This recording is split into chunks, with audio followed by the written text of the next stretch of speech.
Hey guys what's up, I hope you are all doing well. मेरा नाम विवेक कुमार है। मैं आप सभी का पीएससी जर्नी चैनल पे स्वागत करता हूँ।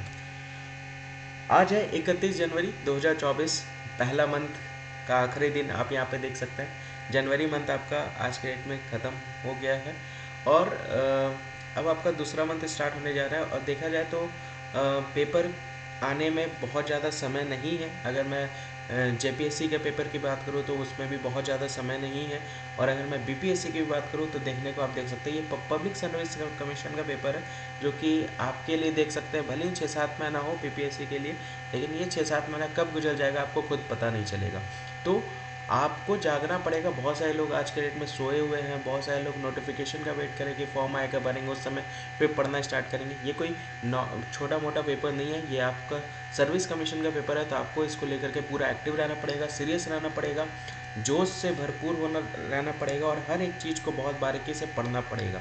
ठीक है, तो आइए स्टार्ट करते हैं आज का करंट अफेयर। इसी के साथ पहला न्यूज़ आपके सामने ये रहा।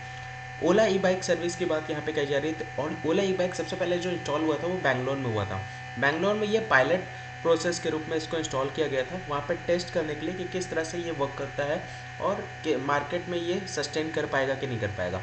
और विद इन 3 मंथ के अंदर ओला ई बाइक सर्विस वहाँ पे बहुत अच्छे से वर्क कर रहा है। अब इसने क्या किया है, इसने 10,000 इलेक्ट्रॉनिक स्कूटर को दिल्ली और हैदराबाद में इसने क्या कर दिया है, प्लान कर रहा है लॉन्च करने को लेकर के।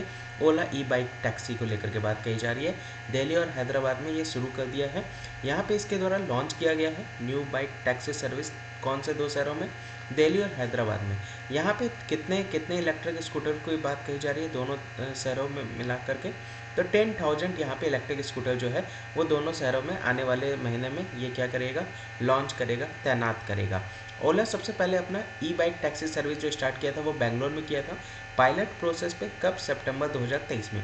और 3 महीना के अंदर आप यहाँ पे देख सकते हैं 40% से अधिक ये मार्केट को ये क्या कर चुका है, कवर कर चुका है। ये ध्यान में रख सकते हैं। तो 40% का अपना विस्तार कर दिया है और लगभग 1.75 मिलियन यहाँ पे राइड जो है, सवारी यहाँ पे कर ली गई है इस ओला ई बाइक से, देख सकते हैं। और यहाँ पे इसके द्वारा 200 चार्जिंग स्टेशन भी स्थापित किए हुए हैं बैंगलोर में। ऑब्वियस सी बात है, ये ई बाइक टैक्सी सर्विस है तो इसको चार्जिंग की ज़रूरत पड़ेगी, तो चार्जिंग के लिए चार्जिंग स्टेशंस का निर्माण करना पड़ेगा।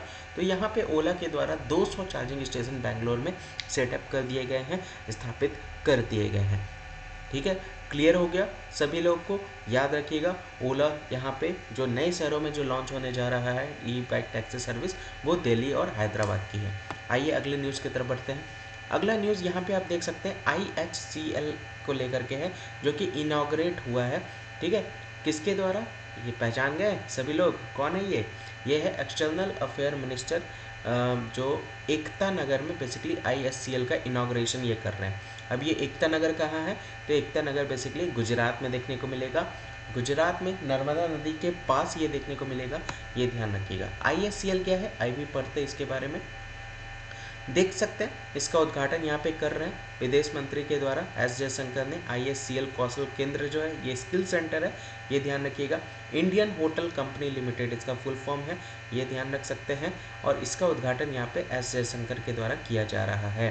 कहाँ पे, सर्किट हाउस में। कहाँ पे, एकता नगर, जो कि कहाँ पे, गुजरात में है। देख सकते हैं एकता का संदेश फैलाने में पर्यटन के महत्व पर यहाँ पे जोर दिया गया है। यहाँ पे टूरिज्म के इम्पोर्टेंस को बढ़ावा देने के लिए, उस यूनिटी के मैसेज को फैलाने के लिए, इनकरेज करने के लिए ज़्यादा से ज़्यादा लोगों को, ताकि वो स्टैचू ऑफ यूनिटी को क्या कर सके, विजिट कर सके। स्टैचू ऑफ यूनिटी को देखने के लिए प्रोत्साहित करने के लिए ये IHCL स्किल सेंटर को यहाँ पे इनाग्रेट किया गया है। और ये कहाँ पे, एकता नगर, जो कि स्टैचू ऑफ यूनिटी के पास है, नर्मदा नदी के पास ये देखने को मिलेगा।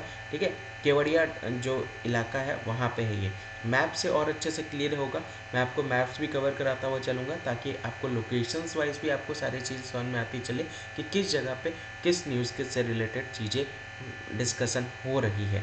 अगर यहाँ पे अप्रिसिएशन भी देखने को मिलेगा, ये केवड़िया, अभी मैंने आपको बताया ना, केवड़िया के को पर्यटन स्थल के रूप में विकसित करने में, केवड़िया वाले एरिया को बेसिकली टूरिस्ट डेस्टिनेशन बनाने को लेकर के, ये उसके ग्रोथ में ये कंट्रीब्यूशन यहाँ पे किया जा रहा है। IHCL को स्थापित करने को लेकर के, सराहना करने को लेकर के, यहाँ पे होटल एंड स्किल सेंटर को सेटअप करने को लेकर के ये न्यूज़ आप यहाँ पे देख सकते हैं। ठीक है। अभी यहाँ पे बात कही जा रही है इंडियन होटल कंपनी लिमिटेड। ये कंपनी के ओनर जो है बेसिकली टाटा सन्स है, ये याद रखिएगा। ये एक हॉस्पिटलिटी कंपनी है जो कि होटल्स को मैनेज करती है। रिसोर्ट, जंगल सफारीज हो गए, पैलेसेस हो गए, स्पाज हो गए, इन फ्लाइट कैटरिंग सर्विसेज को ये क्या करता है, ये मैनेज करता है, ये ध्यान रखिएगा। और ये किसका हिस्सा है, ये टाटा ग्रुप का हिस्सा है। ओनर कौन है, टाटा सन्स है। सीईओ कौन है, पुनीत चाटवाल, आप यहाँ पे देख सकते हैं। पेरेंट ग्रुप टाटा ग्रुप है। और यहाँ पे आप देख सकते हैं कौन कौन होटल्स वगैरह जो इससे कनेक्टेड है। तो ताज होटल, विवांता, जिंजर होटल, ये सब इससे कनेक्टेड है। स्थापित किसके द्वारा किया गया था, जमशेदजी टाटा के द्वारा। और कब हुई थी इसकी स्थापना, 1902 में हुई थी। और हेडक्वार्टर कौन है, कहाँ है, मुंबई में है। तो ये ध्यान रख सकते हैं, इसी को लेकर के बात कही जा रही है। आइए आगे बात करते हैं। बात कही जा रही है गुजरात की, तो एक बार गुजरात के बारे में पढ़ लेते हैं। गुजरात भारत के पश्चिमी तट पर स्थित है, देख सकते हैं। और ये लगभग 1600 किलोमीटर यहाँ पे आपको देखने को मिलेगा। इसका समुद्री एरिया है, समुद्री वाला जो कोस्टलाइन एरिया है, जो तट वाला एरिया है, जो समुद्र के साथ जुड़ा हुआ है, वो कितना किलोमीटर तक फैला हुआ है, वो 1600 किलोमीटर तक फैला हुआ है। ठीक है। गुजरात यहाँ पे 5th लार्जेस्ट इंडियन स्टेट आपको देखने को मिलेगा। 5वां क्षेत्र के हिसाब से, क्षेत्रफल के हिसाब से गुजरात जो है वो 5वां सबसे बड़ा राज्य आपको देखने को मिलेगा। और अगर हम लोग जनसंख्या के हिसाब से की अगर बात करें तो इसका स्थान जो है वो 9वां स्थान आपको यहाँ पे देखने को मिलेगा। इसकी कैपिटल जो है वो गांधीनगर है। यहाँ पे आप देख सकते हैं गांधीनगर यहाँ देखने को मिलेगा।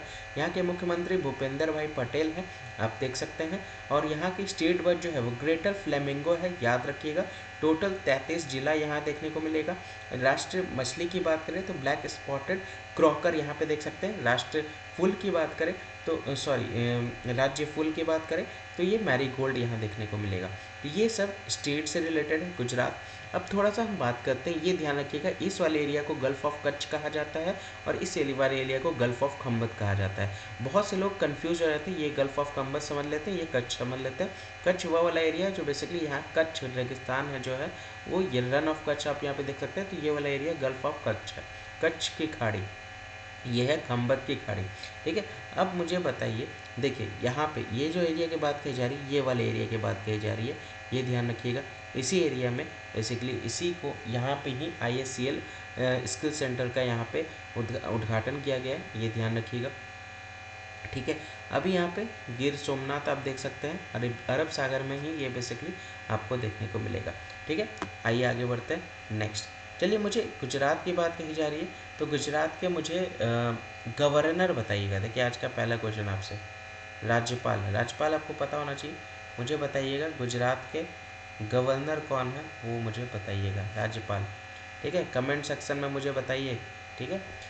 अगला क्वेश्चन, अगले अगले न्यूज़ की तरफ बढ़ते हैं। यहाँ आप देख सकते हैं ये न्यूज़ जो है वो बेसिकली पंजाब का है। जतिंदर सिंह इनका नाम है। Basically Punjab public service commission के चेयरमैन के रूप में ये नियुक्त हुए हैं। ये यहाँ पे राज्यपाल आपको देखने को मिलेगा। कौन है ये, चलिए गेस कीजिए, देखते हैं कितने लोग बता पाते हैं। जल्दी से कमेंट सेक्शन में बताइए कौन है ये। वैसे आगे वाले स्लाइड्स में आपको इनका नाम पता चल जाएगा, फिर भी मैं देखता हूँ कितने लोग बता पाते हैं। क्वेश्चंस तो मैं तो बहुत पूछूंगा आप लोगों से। जो जतेंद्र औलख यहाँ पे देखने को मिलेगा, जो कि शपथ ले रहे हैं किस चीज़ को लेकर के, पंजाब लोक सेवा आयोग के अध्यक्ष के रूप में ये शपथ ले रहे हैं। ठीक है। चेयरमैन बने हैं नए पंजाब पब्लिक सर्विस कमीशन के। चलिए, पंजाब पब्लिक सर्विस कमीशन की बात कही जा रही है। आप मुझे बताइए, देखिए यहाँ से दूसरा क्वेश्चन, आप जिस भी राज्य में रहते हैं उस राज्य का मुझे नाम बताइएगा। ठीक है। और उसके कमीशन का, उसके आयोग के अध्यक्ष बताइएगा। ठीक है। जैसे यहाँ पे ये पंजाब पब्लिक सर्विस कमीशन है ना, पंजाब पब्लिक सर्विस कमीशन, इसके अध्यक्ष कौन है, जतिंदर। तो ये तो हम लोगों ने पढ़ लिया। इसी तरह से आप मुझे बताइएगा कि आप किस राज्य से बिलोंग करते हैं और उनके आज के डेट में लोक सेवा आयोग के अध्यक्ष कौन है, वो मुझे बताइएगा। ठीक है। आइए आगे बढ़ते हैं। तो अगला यहाँ पे बात कही जा रही है, यहाँ जतिंदर सिंह औलख जो है वो बेसिकली यहाँ के चेयरमैन के रूप में इन्होंने शपथ ग्रहण किया है। और किसके द्वारा शपथ इनको दिलाया गया है, देखिए जो क्वेश्चन पूछा था उसका आंसर मिल ही गया।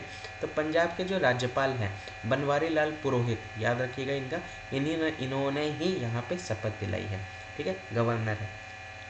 चलिए तीसरा क्वेश्चन, देखिए पॉलिटी में मैं कोशिश करता हूँ थोड़ा बहुत आप लोग को कवर कराने को लेकर के। मुझे बताइए कि जो राज्यपाल होते हैं उनको हमारे भारत के संविधान में किस अनुच्छेद में उनके बारे में जिक्र किया गया है। राज्यपाल, याद रखिएगा राज्यपाल के बारे में पूछा जा रहा है। तो राज्यपाल के बारे में किस अनुच्छेद से किस अनुच्छेद तक जिक्र किया गया है, बताया गया है, वो मुझे बताइएगा। पॉलिटी के क्वेश्चंस मैंने आपको बताया। औलख जी जो है वो 1997 बैच के IPS ऑफिसर हैं जो रिटायर्ड हो गए as a additional director general of police से। कब रिटायर हुए? 31 जनवरी 2023 को। ठीक है, सेवानिवृत्त होने के बाद आज के डेट में, क्योंकि आप यहाँ पे पब्लिक सर्विस कमीशन के चेयरमैन के रूप में यहाँ पे नियुक्त हुए। ठीक है, चलिए आगे बढ़ते हैं। 3 क्वेश्चन दे दिया है, मुझे आपसे क्वेश्चंस के आंसर चाहिए, कमेंट सेक्शन में दे दीजिए।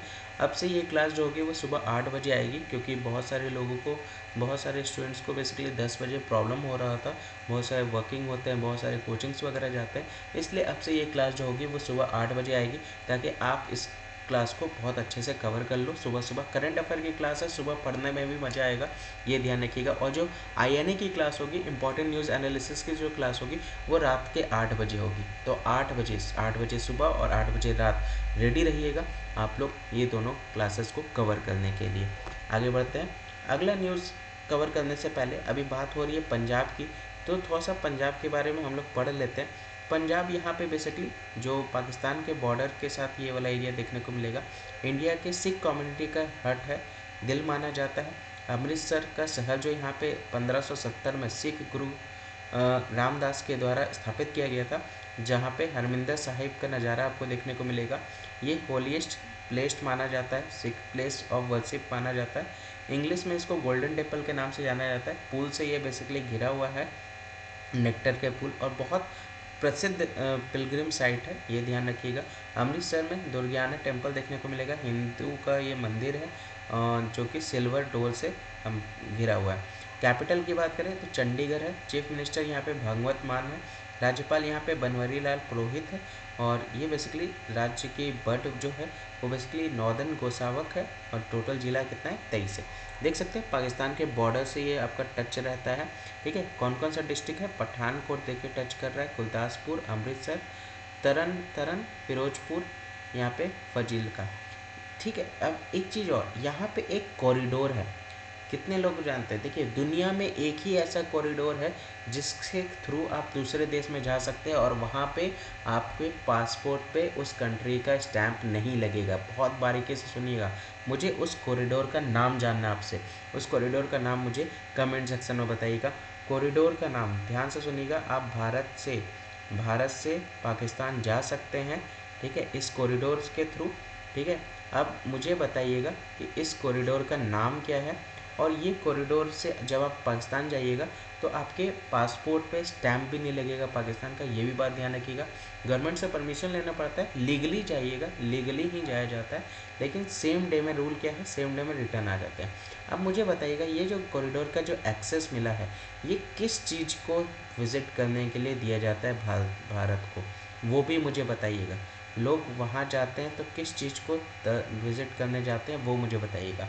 5वां नंबर क्वेश्चन आपको देखते हैं कितने लोग बता पाते हैं। बहुत बार हम लोगों ने इसके बारे में डिस्कस किया है, देखते हैं आपको याद है कि नहीं याद है, ये ध्यान रख सकते हैं। बाकी यहाँ पे आप देख सकते हैं चंडीगढ़, आपको यहाँ देख सकते हैं हिमाचल प्रदेश यहाँ बॉर्डर टच कर रहा है, जम्मू कश्मीर बॉर्डर टच कर रहा है, इधर हरियाणा बॉर्डर टच कर रहा है, और राजस्थान नीचे आपको बॉर्डर टच कर रहा है, तो ये ध्यान में रख सकते हैं। चलिए आगे बढ़ते हैं, देखते हैं कितने लोगों को याद है। क्वेश्चंस मेरे तरफ से कम नहीं होंगे, क्वेश्चंस बहुत पूछे जाएंगे।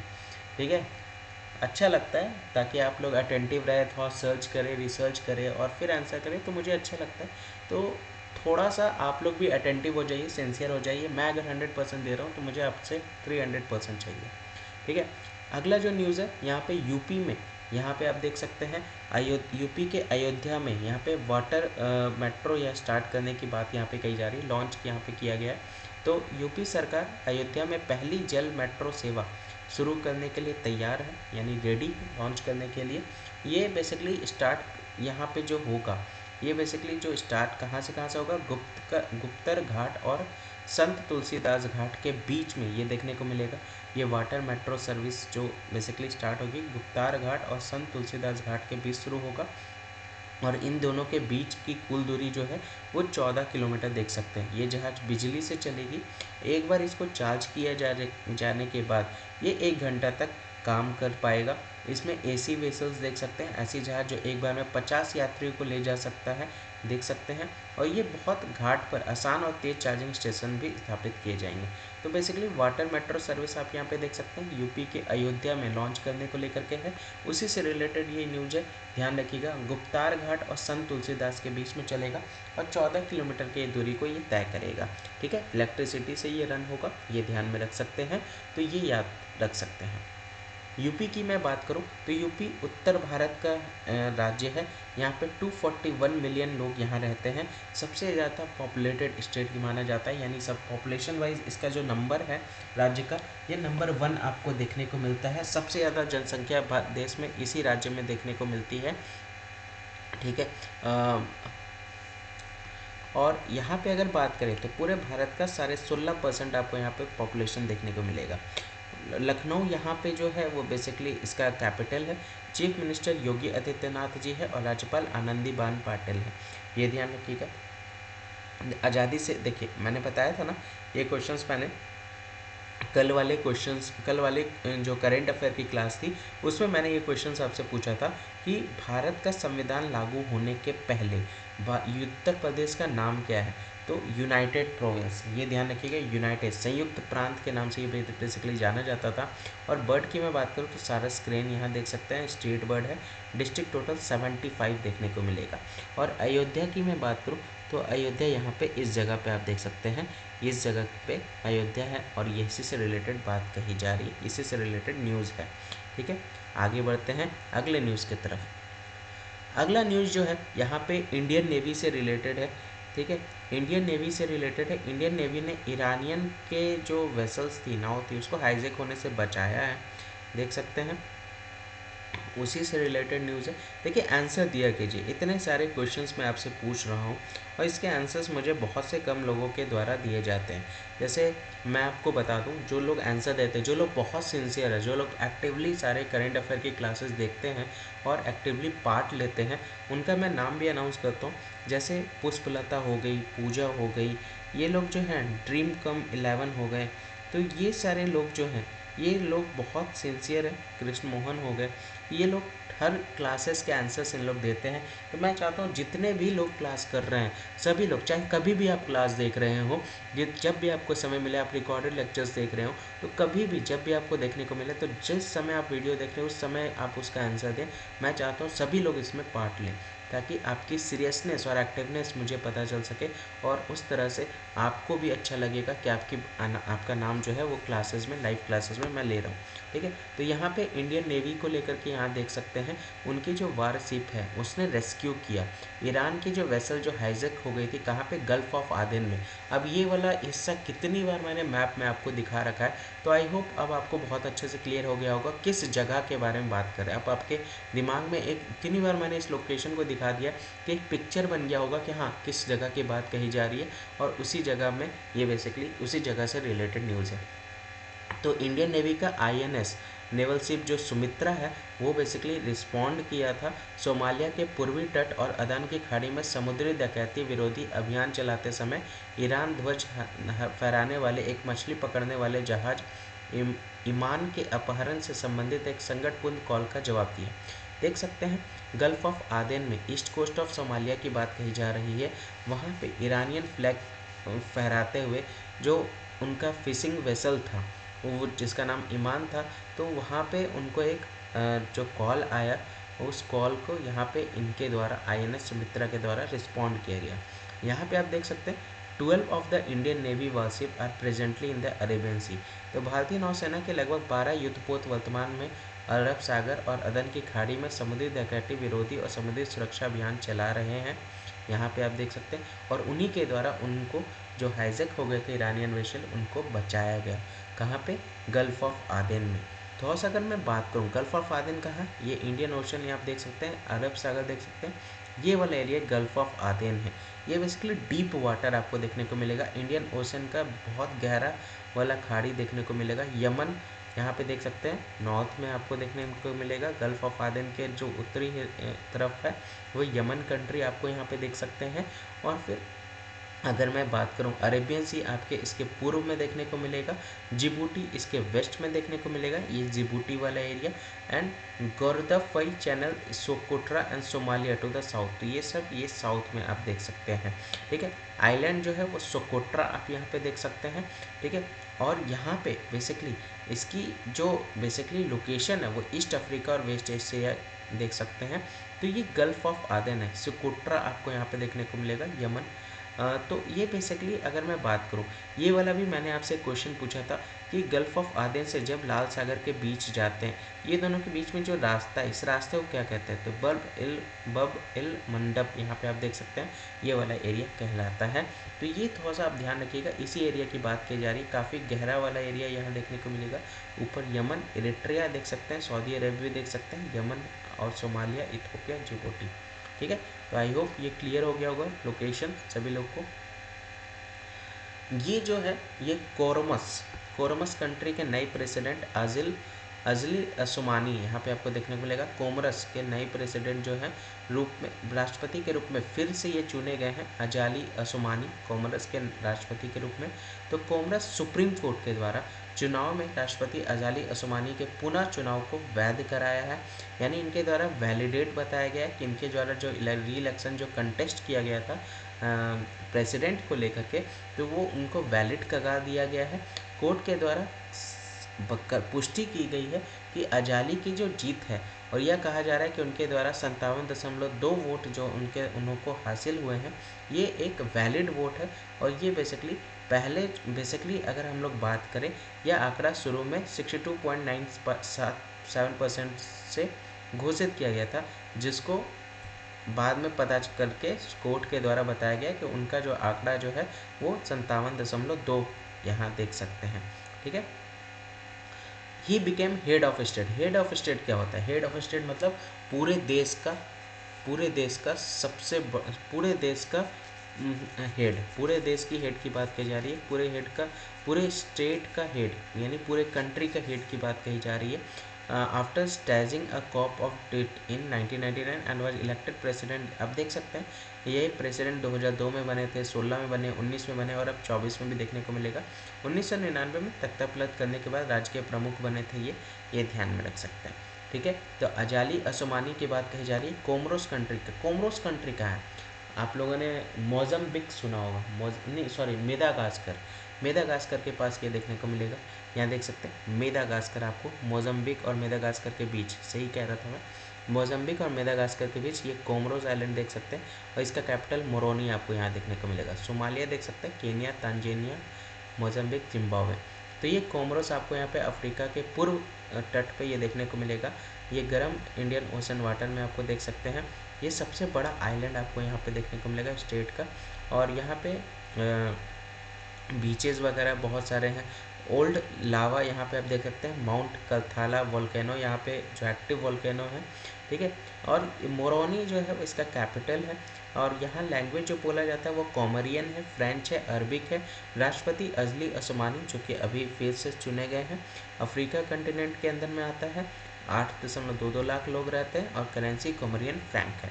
ठीक है, तो ये लोकेशन आई होप आपको क्लियर हो गया होगा। अभी हम लोगों ने इस लोकेशन के बारे में पढ़ा था प्रीवियस वाले न्यूज़ में, अब हम लोग यहाँ वाले के बारे में पढ़ रहे हैं। आई होप ये न्यूज़ भी आपको क्लियर हुआ होगा। अगला न्यूज़ है ट्राई से रिलेटेड। ट्राई सुना है कभी ये वर्ड आप लोगों ने? जो ऑपरेटर्स आप यूज़ करते हैं ना, जो सिम वगैरह यूज़ करते हैं, है ना, उसी से रिलेटेड है। रेगुलेटरी अथॉरिटी ऑफ इंडिया, ये अनिल जी हैं। अनिल जी यहाँ पे बेसिकली इसके हेड बने हैं, चेयरमैन बने हैं। तो रेलवे बोर्ड के पूर्व प्रमुख अनिल लाहौटी को ट्राई के अध्यक्ष के रूप में यहाँ पे नियुक्त किया गया है। ठीक है, telecom regulatory authority of India. Lahoti जो है वो पहले रेलवे बोर्ड के चीफ थे, जो अब यहाँ पे इनको बेसिकली जो पूर्व अध्यक्ष पीडी वाघेला द्वारा छोड़ी गई रिक्ति को इनके द्वारा भरा गया है। ठीक है, क्लियर। तो पहले जो चेयरमैन थे वो पीडी वाघेला थे, इनके छोड़ने के बाद अब इस वैकेंसी को किसने भरा है? अनिल लाहौटी ने। अपॉइंटमेंट को यहाँ पे अप्रूव कर दिया गया है 3 साल के टर्म को लेकर के। लाहौटी यानी 65 साल तक, ध्यान रखिएगा। ये जो बेसिकली ट्राई के चेयरपर्सन जो होते हैं वो 65 साल तक सर्विस में रहते हैं। ये अपॉइंटमेंट कमेटी जो कैबिनेट की होती है उनके द्वारा से मंजूरी दी है, ठीक है। तो ये ध्यान रखिएगा, 65 वर्ष यानी 3 साल बाद इनकी उम्र 65 वर्ष हो जाएगी और फिर वो बेसिकली रिटायर हो जाएंगे। तो 3 साल के लिए ये बेसिकली अपॉइंट किए गए हैं। ये ध्यान रखिएगा। ट्राई के चेयरमैन कौन? Anil Lahoti. Telecom regulatory authority of India की मैं बात करूं तो ये गवर्नमेंट ऑफ इंडिया के तरफ से ये रेगुलेटरी बॉडी है। ये अंडर सेक्शन 3 के तहत telecom regulatory authority of India act 1997 को ये सेटअप की गई थी। ये टेलीकम्युनिकेशन को रेगुलेट करता है। हेडक्वार्टर न्यू दिल्ली देखने को मिलेगा। जो इसका निर्माण हुआ है वो 20 फरवरी 1997 को हुआ है, ठीक है। तो ये सारे जो एज एग्जीक्यूटिव है वो यहाँ पे आप देख सकते हैं। चेयरपर्सन सुनील कुमार गुप्ता है और ये अनिल कुमार लाहौटी यहाँ आप देख सकते हैं। यहाँ पे इसके चेयरमैन है, ठीक है। ये चेयरपर्सन है और सुनील कुमार गुप्ता ITS सेक्रेटरी है, सॉरी, ठीक है। आगे बढ़ते हैं अगले न्यूज़ की तरफ। यहाँ पे उड़ीसा के द्वारा लाभा स्कीम, देखिए ये बहुत इंपॉर्टेंट न्यूज़ है।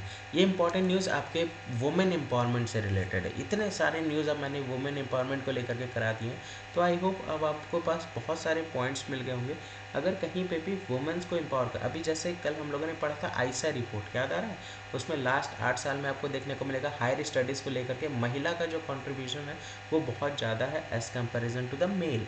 आप देख सकते हैं, वो हम लोगों ने कल पढ़ा था दोनों में, CA में और INA में भी, तो उसको जा कर के देख सकते हैं। फिर ट्राई सर्विसेज की जो लीड कर रही थी, नाम बताइए उनका। चलिए एक और क्वेश्चन, नाम बताइए। अभी जो रिपब्लिक डे परेड हुआ था उसमें रिपब्लिक डे परेड में अभी जो ट्राई सर्विसेज हुई थी उनको लीड किसने किया था, ठीक है।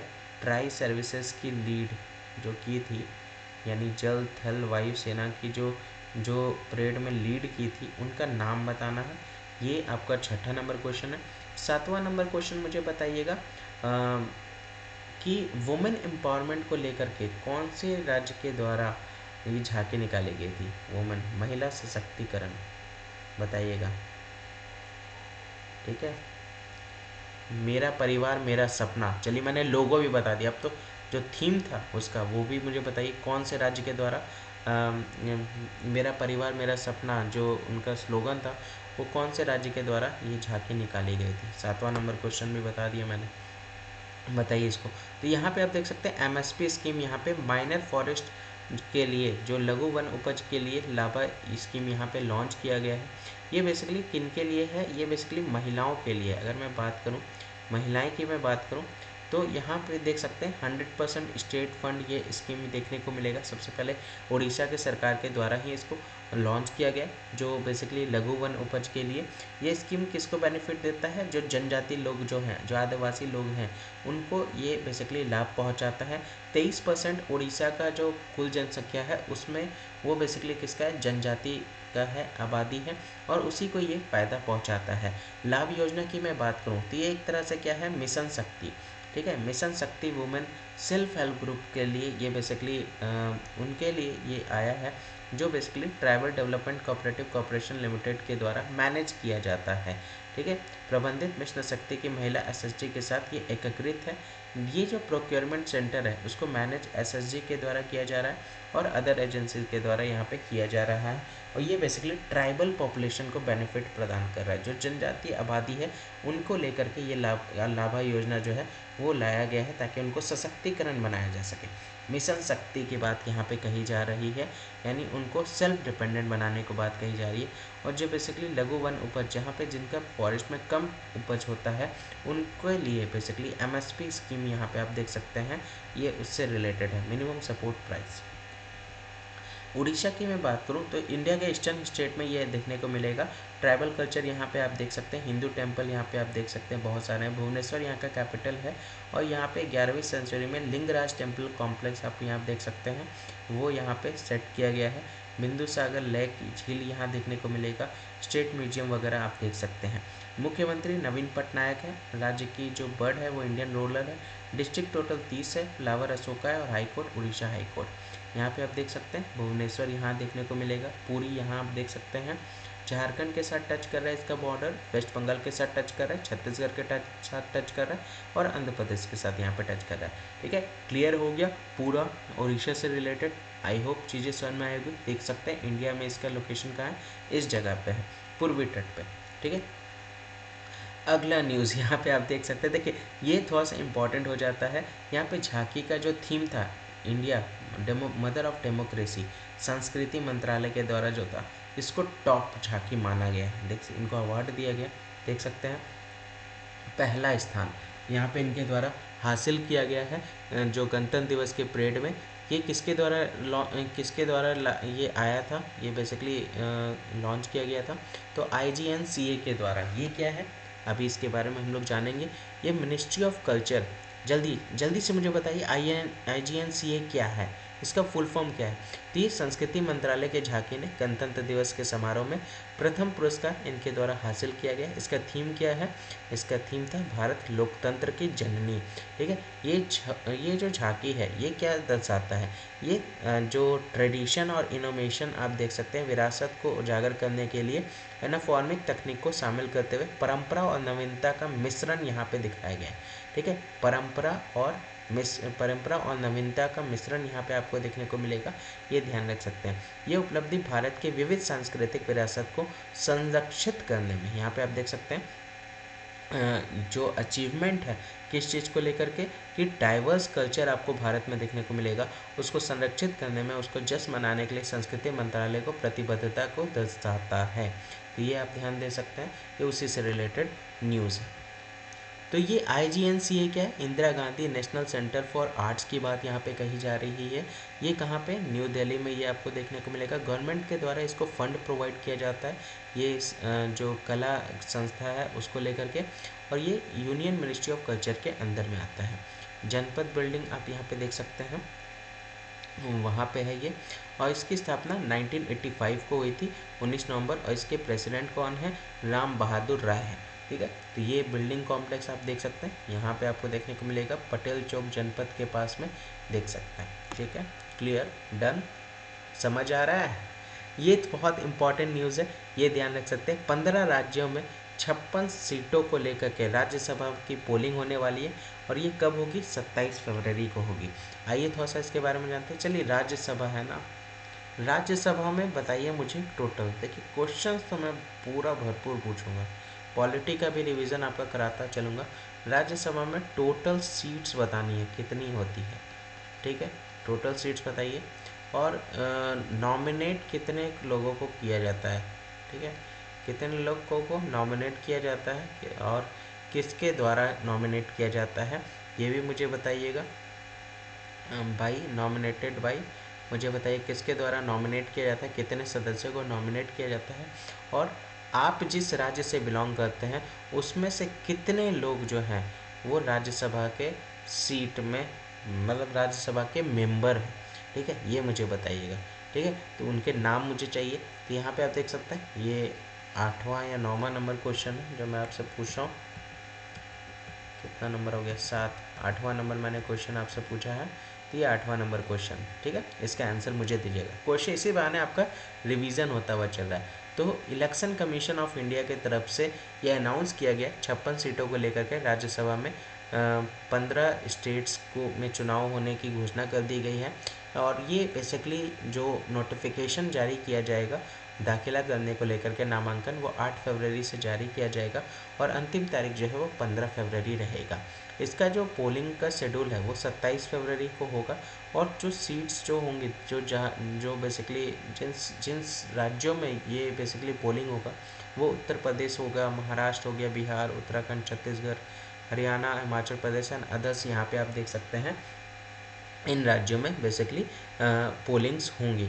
चलिए, एक और क्वेश्चन मेरा यहाँ आपसे है, इलेक्शन कमीशन ऑफ इंडिया के बारे में हमारे संविधान में किस अनुच्छेद में जिक्र किया गया है। इसके चेयरमैन आपको बताने हैं, कौन है इसके चेयरमैन।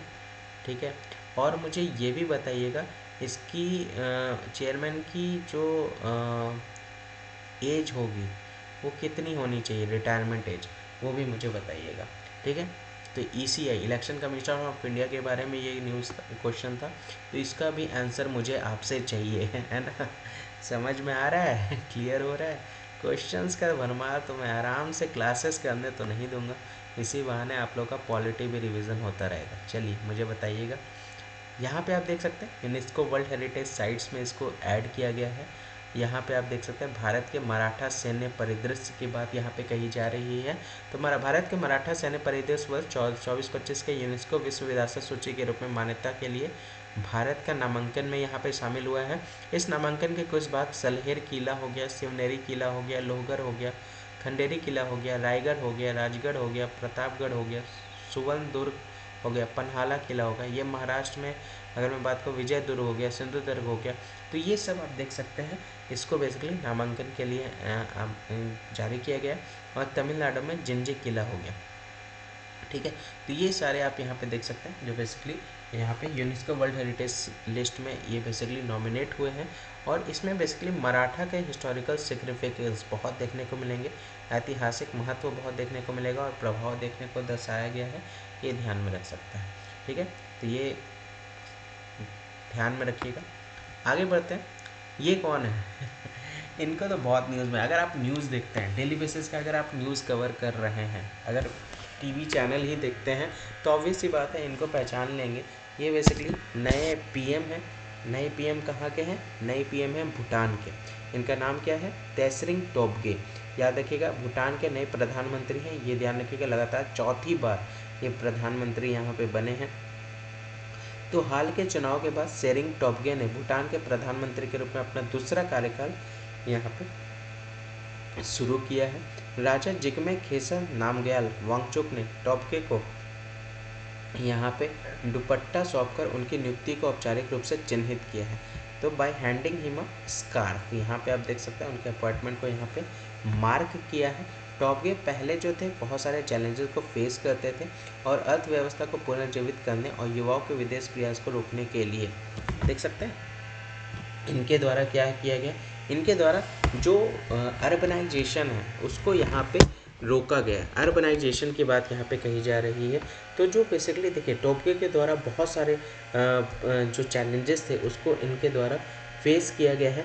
क्या क्या चैलेंजेस थे? भूटान की अर्थव्यवस्था सबसे बड़ा जो है कोविड के बाद बहुत बड़ा चैलेंज था, हर देश के लिए चैलेंज था, भारत के लिए भी चैलेंज था।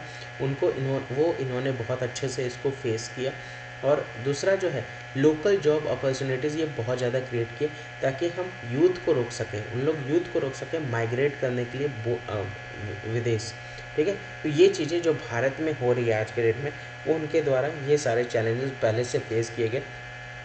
लोकल लेवल पे यानी कंट्री के लेवल पे, ग्राउंड लेवल पे जॉब इनके द्वारा क्रिएट किए गए ताकि लोग बाहर ना जाए जॉब करने के लिए।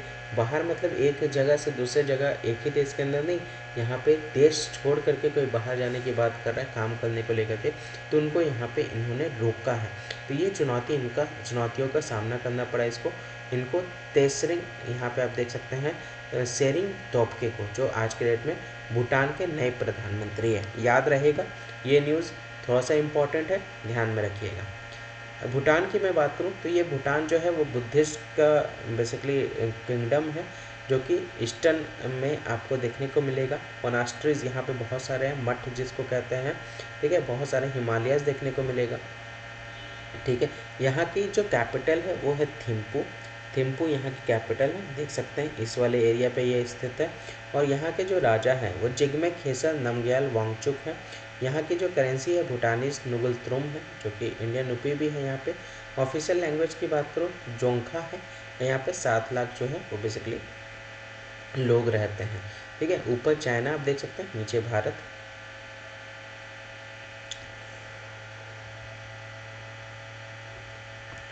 चलिए आगे बढ़ते हैं।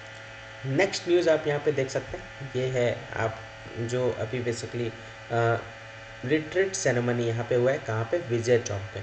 हर बार ये बेसिकली होता है। तो विजय चौक पर बीटिंग द रिट्रीट यहाँ पे देखने को मिलेगा, जो अखिल भारतीय धुनें बजाई यहाँ पे गई है। तो गणतंत्र दिवस समारोह के हिस्से के रूप में नई दिल्ली के विजय चौक पर बीटिंग द रिट्रीट समारोह का आयोजन किया गया था। भारतीय सेना, नौसेना, वायुसेना और केंद्रीय सशस्त्र पुलिस बलों के संगीत बैंड ने मनमोहक भारतीय धुनों का प्रदर्शन यहाँ पे किया है। डिग्निटरीज यहाँ पे आप देख सकते हैं, जिसमें कौन कौन लोग यहाँ पे बेसिकली भाग लिए थे। तो पहले हेड ऑफ स्टेट हमारी कंट्री के कौन है? द्रौपदी मुर्मू जी हैं। फिर कंट्री के प्रधानमंत्री जो एग्जीक्यूटिव रियल एग्जीक्यूटिव है नरेंद्र मोदी, और चीफ ऑफ डिफेंस स्टाफ की अगर मैं बात करूँ वो थे, और आर्म्ड फोर्सेस के द्वारा यहाँ पे इसको अटेंड किया गया। चलिए अगला क्वेश्चन, 10वां नंबर क्वेश्चन देखिए, मैं ले करके नहीं क्वेश्चन आता, जब पढ़ाते टाइम पे खुद मेरे दिमाग में क्वेश्चंस बन जाता है कि आज के डेट में ये आपको बताना है कि रक्षा कर्मचारी जो हैं वो कौन है? चीफ ऑफ डिफेंस स्टाफ प्रमुख, ठीक है, वो आपको बताना है। ये 9वां नंबर क्वेश्चन, 9 10 जो भी है देख लीजिएगा, ठीक है। 9 तो हो ही गया था, तो ये 10 है। 10वां नंबर क्वेश्चन देखिए, इतने सारे क्वेश्चंस मैंने दे दिए।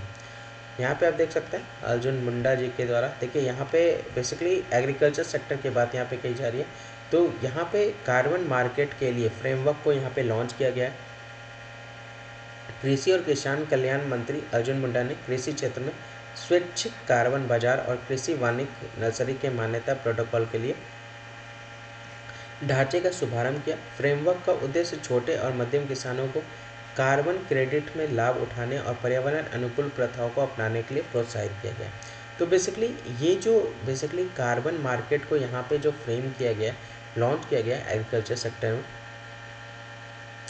उसमें क्या कहा गया कि जो इसका एम क्या है, जितने भी छोटे तबके के जो किसान हैं, ठीक है, छोटे और मध्यम किसानों को कार्बन क्रेडिट, यहाँ पे कहा जा रहा है कार्बन क्रेडिट से लाभ उठाने और पर्यावरण अनुकूल प्रथाओं को अपनाने के लिए प्रोत्साहित किया गया। तो ये इसका लक्ष्य है। प्रोटोकॉल जो है वो क्या करता है? मजबूत बनाता है। इंस्टीट्यूशनल जो है संस्थाएं व्यवस्था को ये क्या करता है? बड़े पैमाने पर मजबूत बनाता है। तो ये ध्यान में रख सकते हैं, ठीक है। तो उसी से रिलेटेड है, एग्रीकल्चर सेक्टर से रिलेटेड कहीं पे भी कोई भी टॉपिक देखने को मिले तो एक पॉइंट यहाँ पे आप और वहाँ पे मेंशन कर सकते हैं, ठीक है। अर्जुन मुंडा याद रखिएगा।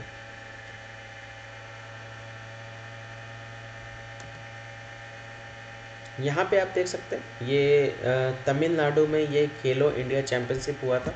संजना के द्वारा 76 किलोग्राम गोल्ड जो है वेट लिफ्टिंग में इनको बेसिकली गोल्ड इन्होंने जीता है, देख सकते हैं। ये बेसिकली हरियाणा से बिलोंग करती हैं, और ये बेसिकली खेलो इंडिया जो यूथ चैम्पियनशिप हुआ था तमिलनाडु में, यूथ गेम्स जो हुआ था उसमें वेट लिफ्टिंग में 76 कैटेगरी में इन्होंने गोल्ड यहाँ पे जीता है। सैली वानी जो है महाराष्ट्र की, वो वापस से कमबैक आई है और वो भी गोल्ड जीता इन्होंने girls single table tennis event में, ठीक है। तो टेबल टेनिस में यहाँ पे आप देख सकते हैं सैली वानी ने यहाँ पे गोल्ड जीता है। वेट लिफ्टिंग में 76 किलोग्राम कैटेगरी में संजना ने गोल्ड जीता है। ग्रीष्म Thorat also from the Maharashtra secured the silver. अब यहाँ पे वेट लिफ्टिंग में जो सिल्वर मेडल जो रजत पदक जीता गया है वो 167 कैटेगरी में आप देख सकते हैं ग्रीष्मा थोरत के द्वारा यहाँ पे जीता गया। छठा संस्करण यहाँ पे खेलो इंडिया यूथ गेम्स का है, जो कि होस्ट किसके द्वारा किया गया था? तमिलनाडु में, ठीक है। होस्टिंग से याद आया, चलिए 11 नंबर वर्ल्ड टेस्ट चैंपियनशिप जो होने वाला है 2027 को, उसका होस्ट कौन कर रहा है? बताइएगा मुझे। पढ़ाया है आप लोगों को, ये सारे न्यूज़ हम लोगों ने कवर कर रखे हैं। तो थोड़ा सा अगर आप रेगुलर बेसिस पे करंट अफेयर की क्लास देख रहे हैं तो ऑब्वियस सी बात है आपको ये सारे न्यूज़ आपको पता होंगे, और बहुत अच्छे से आप अटेंटिव वे में आप आंसर करते हुए चलेंगे। देखिए बहुत सारे लोग आंसर कर रहे हैं और मैं सबका नाम अनाउंस भी कर रहा हूँ, जो आंसर कर रहे हैं। ऐसा नहीं है कि मैं अनाउंस नहीं करता हूँ, तो आप भी चाहते हैं कि आपका नाम भी अनाउंस हो, तो एक्टिवली पार्ट लें सारे क्वेश्चन आंसर में और अच्छे से इसको आंसर करते हुए चले। कमेंट सेक्शन में ज़्यादा से ज़्यादा वीडियो को शेयर कीजिए। वीडियो अगर पसंद आ रहा है, वीडियो आपको देखिए कोई भी इस तरह के वीडियो बाइलिंगुअल में आपको कहीं नहीं देखने को मिलेगा। चैलेंज मैं करता हूँ आपके एग्ज़ाम को लेकर के, बाइलिंगुअल में करंट अफेयर आपको तो कोई नहीं पढ़ाएगा, ये बहुत मेहनत लगती है। तो इसको ज़्यादा से ज़्यादा इसको शेयर करें ताकि बाकी लोग को भी हेल्प मिल सके। जो इंग्लिश वाले हैं उनके लिए भी हेल्प हो जाएगा, जो हिंदी वाले हैं उनके लिए भी हेल्प हो जाएगा, और वो भी आपके साथ। जब ज़्यादा लोग रहेंगे तो कंपटीशन में टॉप करने का, फेस करने का, चैलेंजेस में पार्ट लेने का मज़ा ही कुछ और होता है। अकेले तो कोई भी दौड़ेगा तो फर्स्ट ही आएगा, सेकंड कोई नहीं आएगा। तो कोशिश कीजिए इसको ज़्यादा से ज़्यादा शेयर कीजिए ताकि बाकी लोग भी ज्वाइन कर सकें और बाकी लोग भी इसमें हिस्सा लेकर के आपके द्वारा उन बाकी लोगों से पहले आपका आंसर इस जो भी मैंने दे रहा हूँ उसका आंसर आ जाए। अगला यहाँ पे देखिए, ये भी वुमेन एम्पावरमेंट को लेकर के विकसित भारत संकल्प यात्रा की बात यहाँ पे कही जा रही है, वुमेन को लेकर के, है ना। इसका कार्यक्रम जो है वो नई दिल्ली में आयोजित किया गया है। यहाँ पे ministry of women and child development, जो बाल एवं बाल विकास मंत्रालय है, और श्रम और रोजगार मंत्रालय ने मिल करके ये जो है सक्षम नारी सशक्त भारत, है ना, इसी शीर्षक से एक संयुक्त कार्यक्रम को आयोजित किया है। कहाँ पे? न्यू दिल्ली में। अब यहाँ पे जो है अगर मैं बात करूँ क्रेच के लिए, क्रेच क्या है? संचालन और प्रबंधन की बात यहाँ पे कही जा रही है कि राष्ट्रीय न्यूनतम मानक यानी सबसे नेशनल मिनिमम स्टैंडर्ड की बात यहाँ पे कही जा रही है, और प्रोटोकॉल को भी यहाँ पे लॉन्च किया गया है। ठीक है। लैंगिक समानता यानी employers for advisory to promote gender equality. देखिए यहाँ जेंडर इक्वलिटी की बात कही जा रही है, यानी लैंगिक समानता और महिला कार्बन भागीदारी को बढ़ावा देने के लिए नियोक्ताओं की सलाह भी यहाँ पे जारी की गई।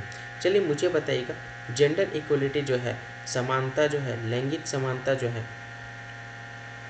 वो सतत विकास लक्ष्य जो है उसमें कितने नंबर में इसके बारे में बताया गया है, दर्शाया गया है, ये मुझे अब तो याद हो गया होगा सस्टेनेबल डेवलपमेंट गोल के बारे में आप लोगों को कि 2030 तक जो लक्ष्य रखा गया।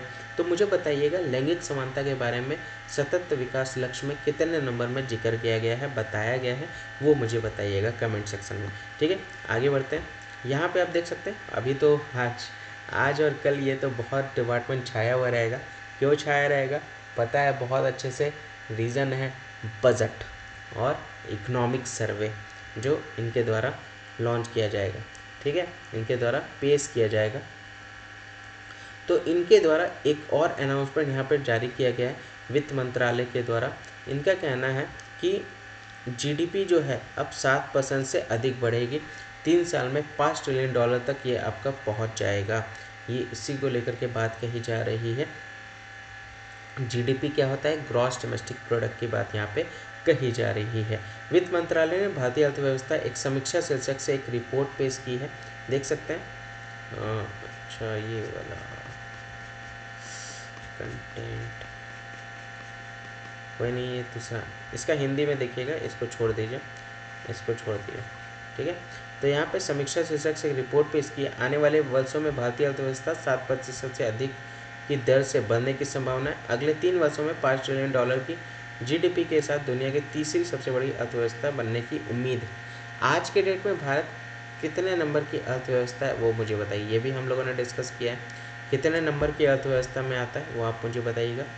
ठीक है, बढ़ती घरेलू मांग के साथ साथ बुनियादी ढांचे में निवेश जैसे आपूर्ति पक्ष के उपाय प्रमुख कारण हैं। तो इंक्रीजिंग डोमेस्टिक डिमांड जो देखने को मिलेगा सप्लाई के साथ साथ, ठीक है, तो एक तरह से इंफ्रास्ट्रक्चर और मेजर रीजन्स में इन्वेस्टमेंट जो है वो उसकी बढ़ोतरी को लेकर के ये 7% जो है वो अब आपका जीडीपी हो जाएगा, उसी को लेकर के बात कही जा रही है। तो ये थोड़ा सा ध्यान रख सकते हैं, उसी से रिलेटेड ये न्यूज़ है। क्लियर। अगला न्यूज़ जो है वो एनटीपीसी है। देखिए बहुत इंपॉर्टेंट सारे न्यूज़ आप आज के डेट में आपको कवर, मेरे न्यूज़ मैक्सिमम जो होते हैं वो बेसिकली इंपॉर्टेंट होते हैं और एग्जामिनेशन पॉइंट ऑफ व्यू से होते हैं। एनटीपीसी के बारे में आप लोगों ने पढ़ा होगा, एक गवर्नमेंट ऑर्गेनाइजेशन है। यहाँ पे आप देख सकते हैं इसको यहाँ पे सर्टिफाई किया गया है। टॉप एम्प्लॉयर की बात कही जा रही है, सबसे बड़ा यहाँ पे आप देख सकते हैं नियोक्ता की बात यहाँ पे कही जा रही है, कंपनी की बात कही जा रही है। ये टॉप एम्प्लॉयर का अवार्ड इसको मिला है, सर्टिफिकेट मिला है। ठीक है, एम्प्लॉयर इंस्टीट्यूट से, उसी को लेकर के ये बेसिकली न्यूज़ है। और ये जो सर्टिफिकेशन का प्रोसेस जो होता है, जो प्रक्रिया में अंतर्राष्ट्रीय मानकों के खिलाफ गहन मानव संसाधन सर्वोत्तम अभ्यास सर्वेक्षण सत्यापन और ऑडिट शामिल है। ये सारी चीज़ आप देख सकते हैं, बेस्ट प्रैक्टिस सर्वे, वैलिडेशन और ऑडिट, ये तीनों चीज़ यहाँ शामिल देखने को मिलेगा। अंतर्राष्ट्रीय मानकों के खिलाफ, इंटरनेशनल स्टैंडर्ड के अगेंस्ट में, और उत्कृष्टता के प्रति एनटीपीसी जो है वो प्रतिबद्धता को प्रदर्शित करता है। ठीक है, डायरेक्टर जो है वो इसके श्री दिलीप कुमार पाटिल हैं, जिन्होंने इस अवार्ड को एक्सेप्ट किया है टॉप एम्प्लॉयर 2024 का। और इसको जो इवेंट हुआ था, ये इवेंट हुआ था सिंगापुर में, ठीक है। तो एनटीपीसी की मैं बात करूँ, नेशनल थर्मल पावर कॉरपोरेशन की मैं बात करूँ, तो ये बेसिकली जो कंपनी जो है वो सेंट्रल पब्लिक सेक्टर अंडरटेकिंग में है और ये इलेक्ट्रिसिटी प्रोवाइड करती है, ठीक है। इसकी स्थापना 1975 को 7 नवंबर को हुई थी। इसका हेडक्वार्टर न्यू दिल्ली में है और ये पूरे इंडिया लेवल पे इलेक्ट्रिसिटी जो है वो प्रोवाइड करता है। गुलदीप सिंह यहाँ पे आप देख सकते हैं, गुलदीप सिंह यहाँ जो चेयरमैन है, ठीक है। और डायरेक्टर कौन है? दिलीप कुमार पाटिल, ठीक है। तो ये थोड़ा सा ध्यान में रख सकते हैं, इलेक्ट्रिसिटी जनरेट करना है, इसको डिस्ट्रीब्यूट करना है, उसी से रिलेटेड ये बेसिकली न्यूज़ है, ठीक है। तो ये था पूरा करेंट अफेयर। कैसा लगा आपको आज का सेशन? अब ये सेशन रोज़ सुबह 8 बजे रहेगा ताकि आप सभी लोग इस क्लासेस को देख सकें। जो रेगुलर बेसिस पे जो चीज़ें हो रही हैं वो तो हो ही रही है, मेरी क्लासेस भी आपके लिए टाइमली आपको 8 बजे मिल जाएगा रोज़। मैं चाहता हूँ ज़्यादा से ज़्यादा लोगों को आप पहुँचाएँ इसको लेकर के, ताकि बाकी लोग भी ज्वाइन हो सके। इसके साथ साथ अब से जो 12 बजे क्लास आते थे इंपॉर्टेंट न्यूज़ एनालिसिस, वो अब रात के 8 बजे आएगी, तो उसको भी टाइम से आप लोग ज्वाइन कर लीजिएगा। और वीडियो को ज़्यादा से ज़्यादा शेयर कीजिए ताकि बाकी लोग भी इस वीडियो को देख सकें और इसको कवर कर सकें। और आंसर सभी लोग दीजिए, इतने सारे क्वेश्चंस मैं पूछता हूँ रोज़ आपसे, मुझे आप सभी लोगों के आंसर चाहिए। सिंसियरली आप एक्टिव हो जाइए अब। अगर सीरियसली अगर जो पीसीएस का पेपर आपको देना है, तो अब चाहे कोई भी स्टेट का क्यों ना हो, तो अब एक्टिव होने का टाइम आ गया है। टाइम बिल्कुल भी नहीं बचा है, मन लगा के पढ़ना है आप लोगों को। तो ऐसा होना चाहिए अभी नींद नहीं आना चाहिए, ठीक है, क्योंकि टाइम बहुत कम है। तो उस चीज़ को लेकर के फोकस कीजिए और पढ़ाई बहुत अच्छे से कीजिए। कोई भी तरह का गाइडलाइन चाहिए होगा तो आप मुझे कनेक्ट कर सकते हैं, कोई भी तरह का फीडबैक चाहिए होगा तो आप मुझे यहाँ पे कनेक्ट कर सकते हैं, मेल कर सकते हैं। ये टेलीग्राम है, इसको आप ज्वाइन कर सकते हैं। डिस्क्रिप्शन में आपको पूरा सोशल मीडिया का आपको लिंक मिल जाएगा, वहाँ से आप ज्वाइन कर सकते हैं, ठीक है। तो किसी भी तरह का अगर कोई भी प्रॉब्लम हो या डिस्कशन करना हो, ये कुछ चीज़ें हैं जो आप मतलब शेयर करना चाहती हैं या चाहते हैं, तो आप मेरे से शेयर कर सकते हैं, ठीक है। तो आज के लिए बस इतना ही, मिलते हैं रात वाले वीडियो में INA में। Thank you, that's all.